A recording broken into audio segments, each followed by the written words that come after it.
नमस्कार, मैं Nagendra Singh, lecturer applied chemistry, Rajesh Pilot, government polytechnic college Dausa. आज हम अप्लाइड केमिस्ट्री में बहुलक को पढ़ेंगे। बहुलक पॉलीमर समान अथवा भिन्न संरचना वाले सरल एवं कम अनुभार वाले अणु परस्पर मिलकर जटिल व अधिक अनुभार वाले अणुओं का निर्माण करते हैं। ये जटिल अणु बहुलक तथा प्रक्रिया बहुलीकरण कहलाती है।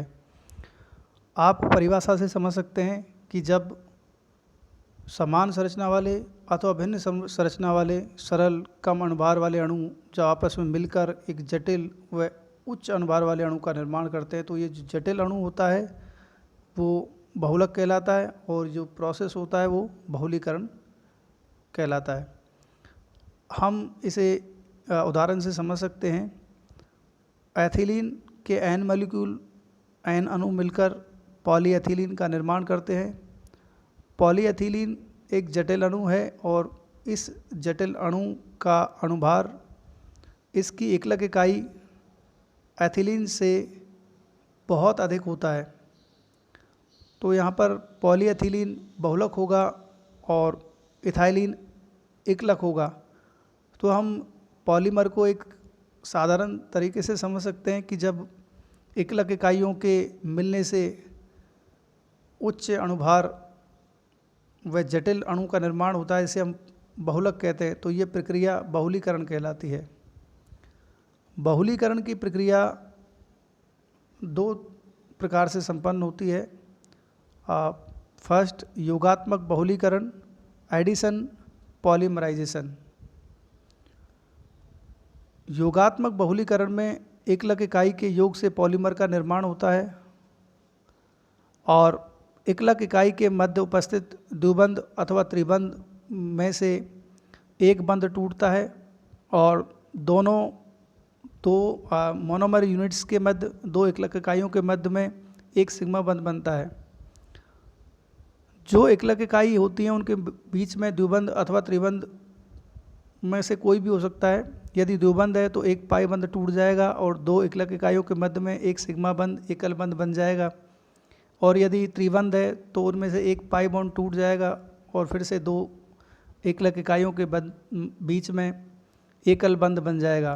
तो इस तरह से द्विबंध के टूटने से व दो एकलक इकाइयों के मध्य में एकल बंध बनने से पॉलीमर का निर्माण होता है। यहाँ पर एकलक इकाइयों का योग होता है, तो इसलिए इसको योगात्मक बहुलीकरण कहते हैं और इससे जो बहुलक प्राप्त होता है उसे योगात्मक बहुलक कहते हैं। योगात्मक बहुलीकरण से प्राप्त बहुलक का अनुभार जो मोनोमर मॉलिक्यूल होता है, एकलक अणु होता है, उसके अनुभार का सरल गुणक होता है। इसे आप उदाहरण से समझ सकते हैं।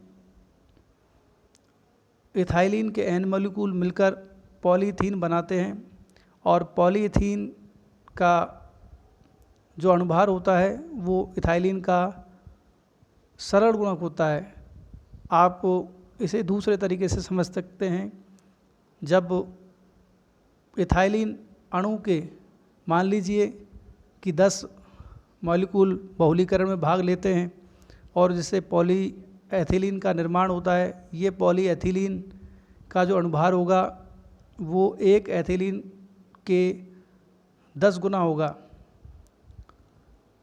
इसी तरह से दूसरे उदाहरण से समझ सकते हैं हम। विनाइल क्लोराइड के एन मॉलिक्यूल मिलकर पॉलीविनाइल क्लोराइड का निर्माण करते हैं, तो पॉलीविनाइल क्लोराइड का जो अनुभार होगा वो विनाइल क्लोराइड का सरल गुणक होगा। दूसरा प्रकार है संघनन बहुलीकरण, कंडेंसेशन पॉलीमराइजेशन। इस प्रकार के बहुलीकरण में एकलक इकाई पर उपस्थित क्रियात्मक समूह आपस में क्रिया करते हैं तथा अभिक्रिया के फलस्वरूप छोटे अणु जैसे H2O, NH3, ROH जिसमें मैथिल एल्कोहल व एथिल एल्कोहल आते हैं आदि का निष्कासन होता है और इस प्रकार प्राप्त बहुलक संघनन बहुलक व प्रक्रिया संघनन बहुलीकरण कहलाती है। संघनन बहुलीकरण से प्राप्त बहुलक का अनुभार एकलक अणु के अनुभार का सरल गुणक नहीं होता।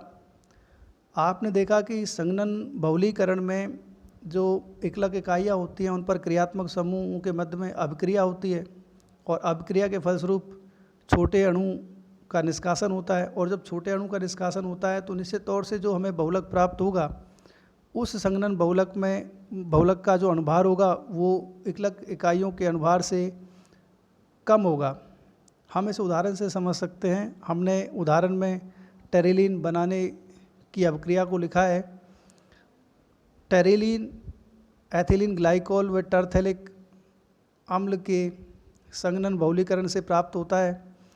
ग्लाइकोल पर उपस्थित OH ग्रुप व टरथेलिक अम्ल पर उपस्थित COOH ग्रुप, ये दोनों क्रियात्मक समूह आपस में क्रिया करते हैं और H2O जल के अणु का निष्कासन होता है और हमें टेरिलीन प्राप्त होता है। तो आप समझ सकते हैं, देख सकते हैं कि जो टेरिलीन का अणुभार होगा वो निश्चित तौर से इनकी एकलक इकाइयों से कम होगा। तो ये टेरिलीन संघनन बहुलक का उदाहरण है। कई बार आपसे एग्जाम में पूछ लिया जाता है कि बताइए संघनन बहुलक का उदाहरण लिखिए, एग्जाम्पल लिखिए संघनन बहुलक के।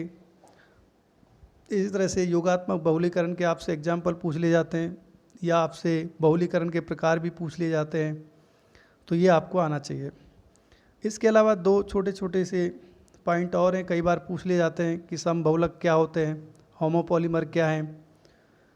जब एक ही प्रकार के मोनोमर अणु मिलकर बहुलक का निर्माण करते हैं तो प्राप्त बहुलक को होमोपॉलीमर व प्रक्रिया को होमोपॉलीमराइजेशन कहते हैं। जब बहुलक का निर्माण होता है और बहुलक के निर्माण के लिए जिन एकलक इकाइयों का उपयोग होता है वो एक ही प्रकार की हैं, तो इस प्रकार से जो हमें बहुलक प्राप्त होता है वो समबहुलक होता है और प्रक्रिया जो प्रोसेस है वो समबहुलीकरण कहलाती है। आप इसको समझ सकते हैं उदाहरण से कि इथाइलिन के N मॉलिक्यूल मिलकर पॉलीथीन बनाते हैं, तो पॉलीथीन में देख लीजिए आप एक ही प्रकार के मोनोमर अणु काम आ रहे हैं, तो ये समबहुलीकरण हो गया। इसी तरह से सहबहुलक कोपॉलीमर, जब दो या दो से अधिक प्रकार के एकलक अणु आपस में मिलकर बहुलक का निर्माण करें तो ऐसे बहुलक सहबहुलक व प्रक्रिया सहबहुलीकरण कहलाती है। हमेशा ध्यान रखने वाली बात है कि इस प्रकार के बहुलीकरण में जो एकलक इकाइयाँ होंगी वो दो या दो से अधिक प्रकार की होंगी। आप इसे उदाहरण से समझ सकते हैं। हमने ब्यूना एन रबड़ बनाने की अभिक्रिया को लिखा है। इसमें हम एक एकलक इकाई 1,3-ब्यूटाडाइन है व दूसरी एकलक इकाई एक्रिलोनाइट्राइल है, जिससे हमें ब्यूना एन प्राप्त हो रहा है। तो आप देख रहे हैं कि इसमें दो प्रकार की एकलक इकाई हैं जिनके योग से हमें ब्यूना एन रबड़ प्राप्त हो रहा है। तो जब दो या दो से अधिक प्रकार की एकलक इकाई हों तो सहबहुलक और प्रक्रिया सहबहुलीकरण। उसी तरह से जब एक ही प्रकार की एकलक इकाई हों तो प्राप्त बहुलक समबहुलक होमोपॉलीमर और प्रक्रिया होमोपॉलीमराइजेशन समबहुलीकरण कहलाएगी। धन्यवाद।